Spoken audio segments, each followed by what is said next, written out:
Hello दोस्तों, आपका अपने यूट्यूब चैनल पे स्वागत है। तो हमने एलसीएम और एचसीएफ पे एक वीडियो क्या किया है, बना चुके हैं। अब इसमें जो है, अब ये दूसरा वीडियो है एलसीएम और एचसीएफ पे, और यह लास्ट वीडियो भी है, ठीक है। तो इसमें जो पहला क्वेश्चन है वो हम लोग देख रहे हैं कि 5 अंकों की उस न्यूनतम संभावित संख्या, क्या बोल रहे हैं, न्यूनतम मतलब 5 डिजिट का सबसे वह छोटा संख्या जो जिसका योग जो है उसको हमको निकालना है, ठीक है। और उसके लिए कंडीशन क्या दिया है, वो 5 डिजिट का जो संख्या है, सबसे छोटा संख्या, वो क्या होना चाहिए, 32, 36, 40 और 60, इन सभी से क्या होना चाहिए, पूर्णतः विभाजित होना चाहिए, ठीक है। तो इस केस में हम लोग क्या करते हैं, 32, 36, 40 और 60, इसका यदि हम लोग लघुत्तम समापवर्तक जो रहता है एलसीएम, उसको निकाल लेंगे। तो यदि वह जो एलसीएम है वो यदि खुद 5 डिजिट का नंबर है, ठीक है, तब वही उसका आंसर हो जाएगा, ठीक है। उसको हम लोग ऐड कर देंगे उसके डिजिट को, तो वही उसका आंसर हो जाएगा। लेकिन वह यदि 4 डिजिट का होता है तो उसको हम लोग क्या करेंगे, उसमें कुछ मल्टीप्लाई करेंगे जब तक कि वह क्या ना हो जाए, 5 डिजिट का ना बन जाए, उतना तक उसमें मल्टीप्लाई करते जाएंगे, जैसे 1 2 3 ऐसे करके, ठीक है। लेकिन इसमें हम लोग एलसीएम क्यों निकाल रहे हैं, एलसीएम इसलिए निकाल रहे हैं क्योंकि जो एलसीएम रहता है वह किसी भी 2 3 जो भी संख्या, तो 4 से करेंगे तो क्या आ जाएगा, 4 8 जा, 4 9 जा, 4 10 जा, 4 15 जा, ठीक है। फिर से एक बार 4 से करेंगे तो 4 2 जा 8, ठीक है। 4 9 ये रह जाएगा, ये 10 का 10, ये 15। फिर 2 से जाएगा तो 2 1 जा, 2 9, 2 5 जा, फिर ये 15। फिर 3 से जाएगा तो 3 1 जा, 3 3 जा, फिर 5, फिर 5। फिर से एक बार 3 से जाएगा तो 3 1 1 1, ये सॉरी ये 5 5, ठीक है। इसके बाद 5 से जाएगा एक बार तो 5 1 1 1 1 जा, ठीक है। अब इसका एलसीएम क्या आ गया, अपना एलसीएम निकालेंगे तो LCM is equal to 4 into 4 into 2 into 3 into 3 into में 5, ठीक है। अब इसका वैल्यू कितना आ जाएगा, 4 4 जा 16 इंटू में 2 5 जा 10 इंटू 3 3 जा 9, तो 16 9 जा 144 और ये 0, ठीक है। तो इसका आ गया एलसीएम इतना, ये तो 4 डिजिट आ गया, जैसा कि मैंने बोला था यदि 5 डिजिट रहता तो यही इसका आंसर होता, इसको ऐड करते तो। लेकिन ये 4 डिजिट है, ठीक है। अब इसको 5 डिजिट बनाने के लिए मैं क्या करूंगा, 1440 इंटू में ऐसे मल्टीप्लाई करते जाऊंगा। तो इसको 1 से मल्टीप्लाई करूंगा तो सेम यही आएगा, 2 करूंगा तो लगभग ये कितना आ जाएगा, 14 दूनी 28, तो 2800 के लगभग आएगा। 3 से करूंगा तो कितना आ जाएगा, 14 3 42, वही लगभग 42 4300 आएगा। फिर 4 से करूंगा तो 14 चौक 56, तो लगभग कितना आएगा, 500 से लेकर 6000 के बीच में आएगा। 4 डिजिट ही आ रहा है, इसलिए हम लोग 4 से नहीं करेंगे। फिर 5 से करेंगे तो 14 5 6 70, तो लगभग 750 800 आएगा, ठीक है। तो उससे भी हम लोग नहीं करेंगे, क्यों, क्योंकि सॉरी 7500 8,500 आएगा, क्योंकि 4 डिजिट आ रहा है वो भी। उसके बाद 9 से, सॉरी 9 बोलता हूँ, 6 से करेंगे तो 6 से करके देखते हैं तो क्या आ जाएगा, 6 0 जा 0, 6 4 जा 24 का 4, 2 6 4 जा 24 और 2 26 का 2, फिर से बचा 26 का 6, फिर बचा 2 6 1 जा 6 6 और 2 कितना 8, तो ये भी 4 डिजिट आ गया। अब इसको 7 से करके देखते हैं तो ये 4 डिजिट, तो इसको भी नहीं लेंगे। अब 7 से किए तो 7 0 जा 0, 7 4 जा 28 का 8, 2 बचा, फिर 7 4 जा 28 और 2 30 का 0, फिर 3 बचा, 7 1 जा 7 और 3, 7 और 3 कितना 10, ठीक है। तो ये आ गया क्या, उसका 7 जा में, ठीक है। तो ये मतलब 1440 इंटू 7 का वैल्यू कितना आ गया, 7 जा में 10,080, मतलब ये 5 डिजिट आ गया। तो सबसे छोटा जो 5 डिजिट है, जो यहाँ पे बोला गया है न्यूनतम संभावित संख्या, ठीक है, तो न्यूनतम 5 अंकों की यही है, जो कि 32 36 40 और 60 से क्या होगा, पूर्णतः विभाजित होगा। तो इसका हम लोग डिजिट को ऐड करेंगे तो क्या होगा, 1 + 0 + 0 + 8 + 0, 8 + 1 कितना हो जाएगा, 9। तो ये आ जाएगा अपना आंसर। कौन सा है इसमें, ऑप्शन बी, ये अपना आंसर होगा। इसी में अपना अगला क्वेश्चन है कि सबसे छोटी संख्या क्या है जिसको 6 5 तथा 4 से विभाजित करने पर शेषफल क्रमशः 3 2 1 प्राप्त होगा। तो इसमें सबसे छोटा संख्या निकालना है जिसको यदि हम लोग 6 5 और 4 से डिवाइड करते हैं तो क्या क्या आएगा, उसका शेषफल 3 2 1 आएगा, ठीक है। यदि मान के चलिए संख्या x है तो उसको मैं 6 से डिवाइड करूंगा तो शेषफल 3 आना चाहिए, और उस x को मैं 5 से डिवाइड करूंगा तो शेषफल 2, वैसे ही 4 से डिवाइड करूंगा x को तो शेषफल 1 आना चाहिए। तो इसमें क्या करेंगे, ऐसे क्वेश्चन में जो यहाँ पे दिया है जैसे 6 5 4, तो इससे विभाजित होना चाहिए बोल रहा है ना। तो सबसे छोटी संख्या क्या होगी, इनका एलसीएम होगा, जैसे कि हमने पहले क्वेश्चन में देखा इससे। तो इनका एलसीएम क्या हो जाएगा, 6 5 और 4, इनका एलसीएम निकालेंगे तो क्या होगा, इसको 2 से एक बार करेंगे तो 2 3 जा 5, 2 2 जा, फिर 2 से करेंगे तो 3 5 1, फिर 3 से करेंगे तो 3 1 5 1, फिर 5 से करेंगे तो 1 1 1। एलसीएम इसका क्या आ गया, एलसीएम आ गया इसका कितना, 2 इंटू 2 इंटू 3 इंटू में 5, ये वाला, ठीक है। तो 2 2 जा 4, 4 इंटू 5 3 जा कितना होता है 15, तो ये क्या आ गया, 15 4 जा कितना 60। तो 60 जो है वह सबसे छोटी संख्या है जो इनसे पूर्णतः विभाजित होगी, ठीक है। तो अब 60 तो पूर्णतः विभाजित होगा 6, 5 और 4 से, लेकिन बोला क्या है इसमें शेषफल 3 बचना चाहिए। तो इसमें दो कंडीशन बन सकता है, या तो 60 है, इसमें मैं +3 करूंगा तो 63 आएगा, या इसमें -3 करूंगा तो 57 आएगा। तो इसको यदि मैं 6 से डिवाइड करूंगा तो क्या आ जाएगा, शेषफल 3 बचेगा, या फिर 63 को मैं डिवाइड करूंगा 6 से तो क्या आ जाएगा, शेषफल 3 बचेगा। तो दोनों कंडीशन को एक बार करके देखते हैं। तो पहला हम लोग करते हैं 63 को, क्योंकि चेक इसलिए करना है क्योंकि इसको लेंगे तो हम लोगों को इस कंडीशन में भी, यदि 63 को हम लोग डिवाइड करते हैं 5 से, तो 63 को यदि 5 से डिवाइड करेंगे तो भी हमारा शेषफल कितना बचना चाहिए, 2, क्योंकि संख्या एक ही लेना है ना, तो इसको दोनों को चेक करना पड़ेगा। तो पहले 63 को देखते हैं, तो इससे 6 को डिवाइड करेंगे तो 3 तो बचेगा, क्यों, क्योंकि 63 डिवाइडेड बाई 6 करेंगे तो क्या आ जाएगा, 10 जा 60 बचा 3, तो वो तो आ गया। 5 से इसको करके देखते हैं, चेक करेंगे, ठीक है। तो 63 को यदि 5 से मैं डिवाइड करता हूं तो 5 1 जा 5, फिर 1 और 3, 5 2 जा 10, यहाँ पे कितना बचा, 3, तो शेषफल 3, मतलब 63 को हम लोग नहीं लेंगे, 57 को लेंगे। इसको चेक करके देखते हैं, 57 5 1 जा 5, ठीक है, तो ये 0 हो गया, इधर 7 बचा, 5 1 जा फिर से 5, ये क्या बचा 2, तो 2 यहाँ पे शेषफल आ रहा है इसमें, ठीक है। यदि हम लोग 57 को 5 से डिवाइड करना है, मतलब हम लोग को 57 को लेके चलना है, ठीक है। इसी में मैं यदि 4 को डिवाइड, मतलब 4 से डिवाइड करता हूँ 57 को, तो ये क्या हो जाएगा, 4 1 जा 4, यहाँ बचा 1, फिर ये नीचे आया 7, 4 4 जा 16, ये कितना 1, तो 1 यहाँ पे भी क्या आ रहा है, रिमाइंडर बच रहा है, मतलब 57 अपना क्या हो जाएगा, आंसर, ठीक है। तो आंसर कौन सा है, बी 57। इसी में अपना अगला क्वेश्चन है, यदि s तथा t का एलसीएम 70 तथा s व t का HCF 5 है तथा s plus t is equal to कितना है, 45 है, तो s और t इनका वैल्यू क्या होगा, ठीक है। इसमें दे दिया है s और t दो संख्या है, उनका एलसीएम लघुत्तम समापवर्तक 70 दिया है और महत्तम समापवर्तक 5 दिया है, और s और t इज इक्वल टू 45 है बोला है, दोनों का योग कितना है, 45 है। तो s और t क्या होगा उसको हमको निकालना है, ठीक है। तो इस तरह के क्वेश्चन में हम लोग क्या करते हैं, एक इसका फॉर्मूला रहता है, ठीक है। जैसे s और t दो संख्या है, तो पहले तो इसको हम लोग लिख लेते हैं गिवन में कि s plus t is equal to 45। इसी को मैं और क्या लिख सकता हूँ, s is equal to 45 minus में t, ये इक्वेशन 1 बन गया मेरा। दूसरा इसी में क्या है, s इंटू टी यदि मैं करता हूं वो किसके इक्वल रहता है, एलसीएम इंटू HCF के, ठीक है, पिछले वीडियो में हमने देखा है। तो एलसीएम इंटू HCF के इक्वल रहेगा, तो s इंटू टी, तो s की जगह पे मैं क्या रख सकता हूँ, इक्वेशन 1 से 45 माइनस टी, तो 45 माइनस टी इंटू में t is equal to LCM कितना है मेरा 70, ठीक है, इंटू में यहाँ पे 5, तो इसका वैल्यू क्या आ जाएगा, इसको मैं अगर ब्रैकेट खोलूंगा तो ये क्या होगा, 45 टी माइनस में T square is equal to 350। अब इसको मैं रीअरेंज करूंगा, इसको इधर लेके जाऊंगा राइट हैंड साइड में, तो क्या बचेगा, टी स्क्वायर माइनस में 45t plus 350 is equal to 0, क्यों, इसको सबको मैं उधर ले गया, ठीक है।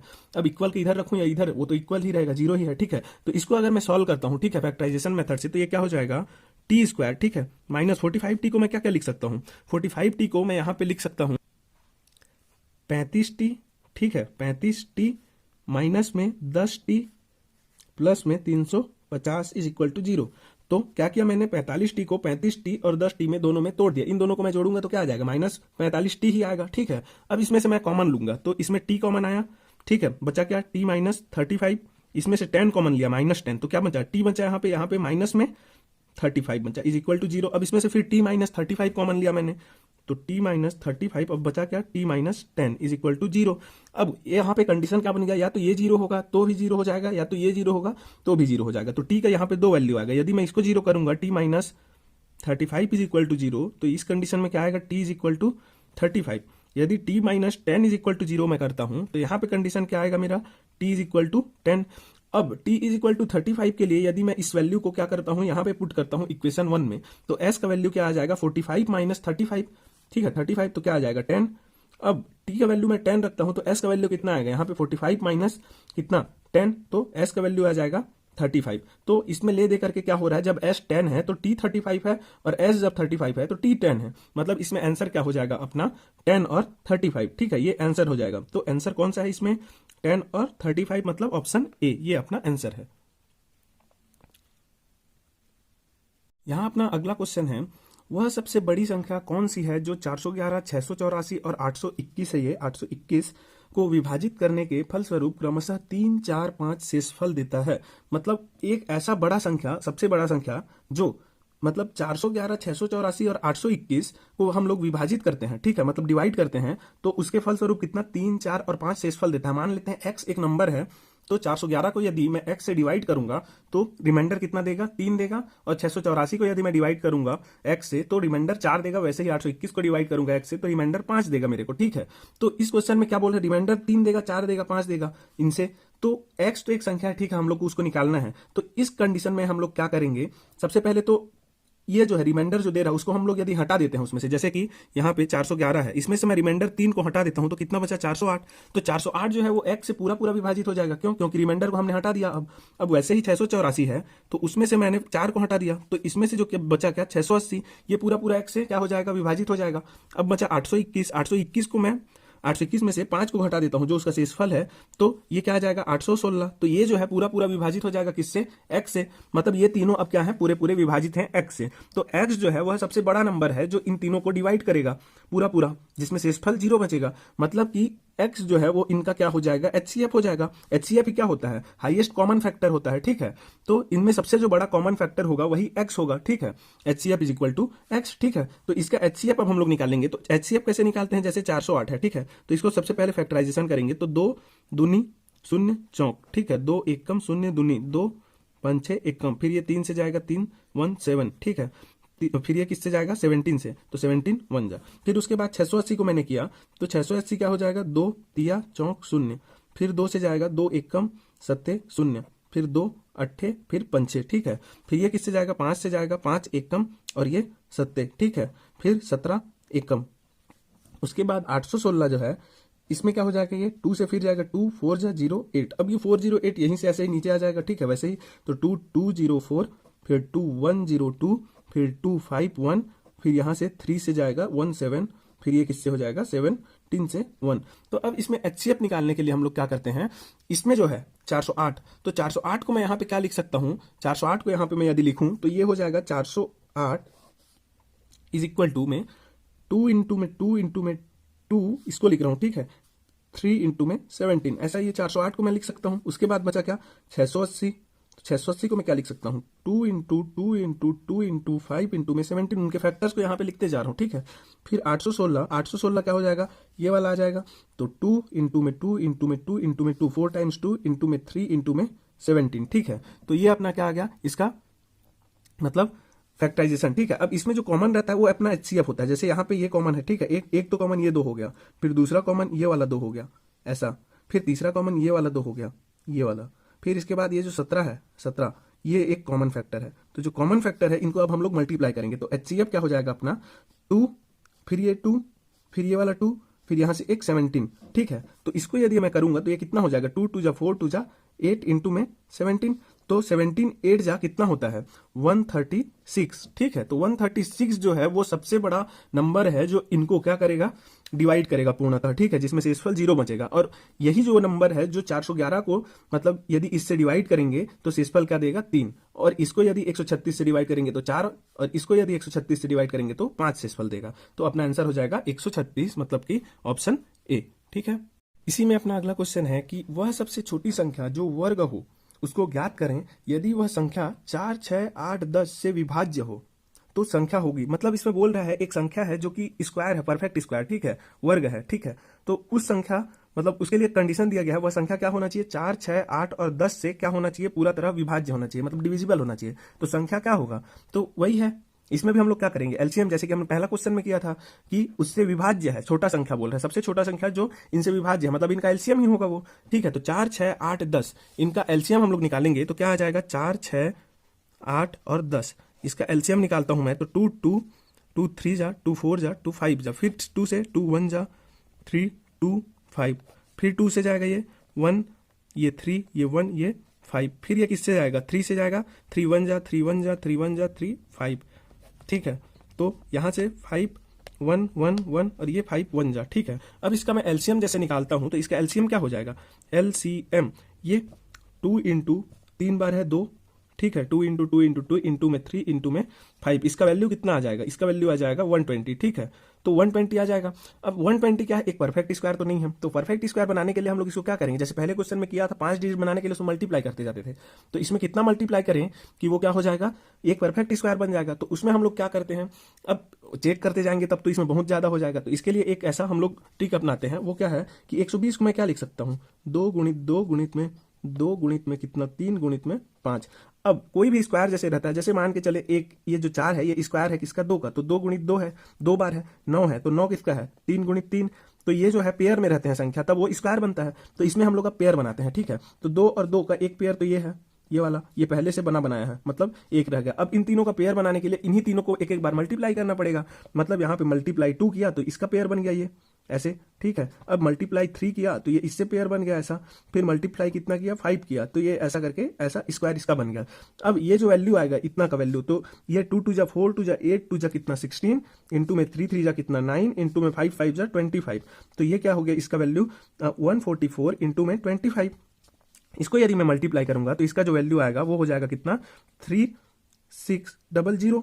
तो ये जो वैल्यू आया वो क्या हो जाएगा, एक परफेक्ट स्क्वायर बन रहा है। ये किसका है 60 इंटू में 60 का वैल्यू है कितना 3600। तो ये जो है क्या है, एक पूर्ण वर्ग संख्या है, मतलब कि परफेक्ट स्क्वायर है जो कि 4 6 8 और 10 से पूरा पूरा विभाजित होगा। ठीक है, तो इसमें अपना आंसर कौन सा हो जाएगा, और यही सबसे छोटा है। ठीक है, इससे कोई भी छोटा अगर आप लोग निकाल के देख लीजिए वर्ग संख्या जो इनसे डिविजिबल हो, ऐसा कोई संख्या नहीं आएगा, यही उसका सबसे छोटा संख्या, मतलब आंसर 3600 ये आंसर हो जाएगा। ठीक है, इसी में अपना अगला क्वेश्चन है, शिक्षक के पास 40 सेंटीमीटर और 48 सेंटीमीटर लंबे 2 रिबन हैं। उसे एक उपहार को सजाने के लिए बराबर टुकड़ों में काटना है, तो रिबन की वह सबसे लंबी लंबाई क्या है जिसे वह काट सकती है ताकि कोई रिबन व्यर्थ न जाए। मतलब यहाँ पे उसके पास एक 48 सेंटीमीटर और एक 40 सेंटीमीटर, मतलब 2 रिबन है। ठीक है, इतने इतने लंबाई के, तो उसको काटना है टुकड़ों में, तो सबसे लंबी लंबाई क्या होगी जिसमें वह काटे उसको रिबन को, जिससे कि कोई भी रिबन मतलब एक छोटा सा हिस्सा भी उसका क्या ना हो, व्यर्थ ना हो।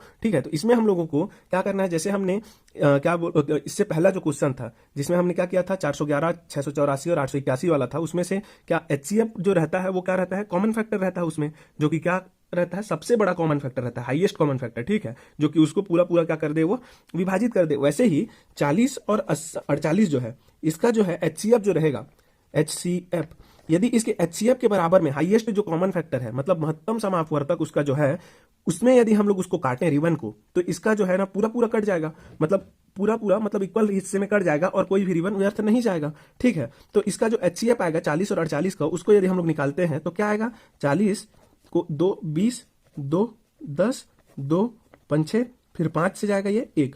अब उसके बाद क्या आ जाएगा 48, तो 48 को यदि मैं करता हूं तो 2 कितना दूनी और ये चौक 2 एकम दूनी 2 छक 2 तिया, फिर ये 3 से जाएगा 3 एकम। अब HCF क्या आ गया, 40 को मैं ऐसे फैक्टर में लिखूंगा तो 2 इंटू 2 इंटू 2 इंटू में 5, और 48 को मैं लिखा तो क्या आ जाएगा 2 इंटू 2 इंटू 2 इंटू 2 इंटू में 3। तो अब इसमें कॉमन जो है वो कौन कौन सा है, HCF निकालने मतलब कॉमन लेंगे तो ये एक 2 है, ये दूसरा 2, ये तीसरा वाला 2, ये क्या है इसके कॉमन फैक्टर है, बाकी तो कोई कॉमन नहीं मिल रहा है दोनों में। तो ये क्या हो जाएगा HCF इसका 2 into 2 into 2 is equal to में क्या हो जाएगा 2 2 जा 4 2 जा 8 8 आ जाएगा। तो यदि 8 सेंटीमीटर में उसको तोड़ता है, इसको रिबन को काटता है, तो उसका कोई भी रिबन व्यर्थ नहीं जाएगा। जैसे इसको करके देखते हैं 40 कितना 8 से करेंगे तो 5 भाग में बराबर बराबर बढ़ जाएगा। ये कितना 40 को यदि इसको 48 को 8 मतलब 8 सेंटीमीटर में यदि बांटते हैं तो 8 6 48 मतलब 6 बराबर भाग में बढ़ जाएगा, मतलब कोई रिबन व्यर्थ नहीं जा रहा है। मतलब आंसर क्या हो जाएगा 8 सेंटीमीटर सबसे लंबी लंबाई है जिसमें रिबन को काटा जा सकता है ताकि कोई भी रिबन व्यर्थ न जाए। तो 8 सेंटीमीटर मतलब ऑप्शन सी इसका आंसर होगा। ठीक है, तो आज का अपना लास्ट और अगला क्वेश्चन है, ये वाला जो क्वेश्चन है आज का लास्ट क्वेश्चन रहेगा। ठीक है, और ये जो है बहुत इंपॉर्टेंट क्वेश्चन है, ऐसे क्वेश्चंस का आने का जो है ना चांस बहुत ज्यादा रहता है एग्जाम में। ठीक है, तो इसमें क्वेश्चन क्या दिया गया है, यदि दो संख्याओं का योग 55 है और उनका HCF तथा LCM क्रमशः 5 और 120 है, तो उन संख्याओं की व्युत्क्रमों का योग क्या होगा। मतलब दो संख्या दिया हुआ है, मतलब बोल रहा है दो संख्या है, उनका योग क्या है 55 बोल रहा है उनका सम। ठीक है, और उनका HCF और LCM कितना कितना है, HCF 5 है, LCM 120 है। तो उन संख्याओं का व्युत्क्रम मतलब कि रेसिप्रोकल उनका जो उल्टा रहता है, जैसे 5 है तो उसका व्युत्क्रम क्या हो जाएगा 1/5, उसका योग क्या हो जाएगा उसको हमको निकालना है। ठीक है, तो दो संख्याओं का योग यहाँ पे क्या दिया हुआ है, मान लेते हैं दो संख्या x है और y है, तो x प्लस y दिया गया है हमको 55। ठीक है, और उनका HCF कितना दिया है, HCF दिया गया है कितना 5 है, और LCM कितना दिया गया है उनका, LCM दिया गया है कितना 120। तो ये तो दे दिया है, इतना गिवन है, ठीक है। तो इसको मैं पहला ले लेता हूं इक्वेशन, और इसी को मैं क्या लिख सकता हूं, y is equal to 55 minus में x लिख सकता हूं। इसको इक्वेशन 1 ले लिया मैं, ठीक है। अब उसके बाद ये वाला क्वेश्चन, मतलब ये वाला गिवन है, ठीक है। और हम लोग जान रहे हैं कि दो जो संख्या है उनका मल्टीप्लीकेशन क्या होता है, एलसीएम इंटू एचसीएफ के बराबर में रहता है, ठीक है। इससे पहले भी हम लोग देखे हैं पहले वीडियो में, और इसी वीडियो में पहले देखे हैं पहले क्वेश्चन में। तो ये तो इसका क्या रहता है, फॉर्मूला रहता है LCM into HCF is equal to multiplication of two numbers, ठीक है। तो ये हो गया। तो अब x और y इसमें मैं वैल्यू पुट करता हूं एलसीएम और एचसीएफ में। तो x इंटू वाई क्या हो जाएगा, एलसीएम कितना है 120, एचसीएफ कितना है 5, तो ये क्या हो गया 12 5 60 का 600 हो गया। तो x इंटू वाई कितना हो गया, x इंटू वाई आ गया मेरा 600। ये इक्वेशन 2 बन गया मेरा, ठीक है। अब x और y आ गया इतना 600, और y का वैल्यू कितना है 55 माइनस एक्स। तो y का वैल्यू मैं इसमें पुट करूंगा इक्वेशन 2 में, ठीक है। तो x और y का वैल्यू कितना है 55 minus x is equal to 600। अब इसको मैं ब्रैकेट ओपन करूंगा तो ये क्या हो जाएगा, ये 55 क्या आ जाएगा 55x माइनस में x square is equal to 600। इसको रीअरेंज करूंगा मैं तो ये क्या हो जाएगा, रीअरेंज करने पर ये हो जाएगा एक्स स्क्वायर माइनस में 55x plus 600 is equal to 0, ये आ जाएगा, ठीक है। अब इसके बाद मैं इसको फिर से फैक्टराइजेशन मेथड से, जैसे कि हमने पहले किया था, इसको क्या कर दूंगा मैं, ये जो 55x है उसको मैं तोड़ के और क्या लिख सकता हूं, इसको मैं लिख सकता हूं कि एक्स स्क्वायर माइनस में 40x माइनस में 15x प्लस में 600 इज इक्वल टू 0। क्यों, 15 और 40 को ऐड करेंगे तो 55 ही आएगा, और माइनस माइनस दोनों ऐड हो जाएगा, ठीक है। तो माइनस 55x ही आएगा, ठीक।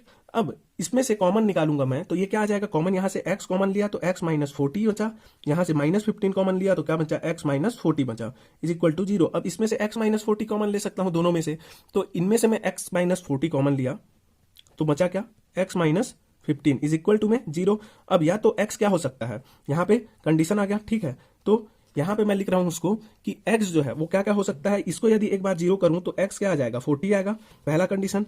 और इसको यदि मैं 0 करूं x माइनस 15 को तो x क्या आ जाएगा 15 आएगा। और जब x 40 है तो इक्वेशन 1 में मैं यदि पुट करता हूं x का वैल्यू 40 यहाँ पे, तो 55 माइनस 40 कितना 15, तो y का वैल्यू कितना आ गया 15।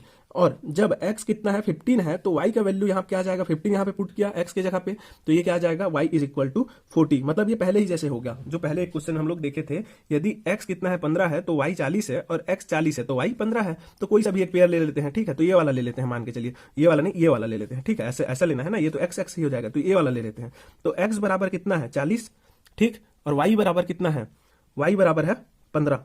तो इसका रेसिप्रोकल 1/x कितना हो जाएगा 40, और 1/y कितना हो जाएगा 1/15, ये 1/40 होगा, सॉरी। अब इसको मैं जोड़ता हूं, 1/x धन 1/y कितना हो जाएगा 1/40 धन 1/15। अब इसका क्या आ जाएगा, क्या बोलना चाहिए उसको, इसका मतलब कि एलसीएम आ जाएगा 120, 40 और 15 का। तो 120 को मैं 40 से डिवाइड करूंगा तो 3, 3 को 1 से मल्टीप्लाई किया तो यहाँ से 3, प्लस में 15 से इसको मैं डिवाइड किया 120 को तो 8 आएगा, 8 इंटू 1 8। अब इसको क्या आ जाएगा वैल्यू, इसका वैल्यू आ जाएगा कितना 8 धन 3 11, तो 11/120, ये जो है अपना आंसर है, ठीक है। तो ऐसे इस टाइप से क्वेश्चन को सॉल्व करना है स्टेप बाय स्टेप। तो 11/120 इसका आंसर है, तो ऑप्शन कौन सा, ऑप्शन बी इसका आंसर हो जाएगा, ठीक है, 11/120। ठीक, तो आज का वीडियो बस इतना था। अगर आपको वीडियो अच्छा लगा हो तो इसको लाइक करें, शेयर करें और चैनल को सब्सक्राइब करें। Thank you.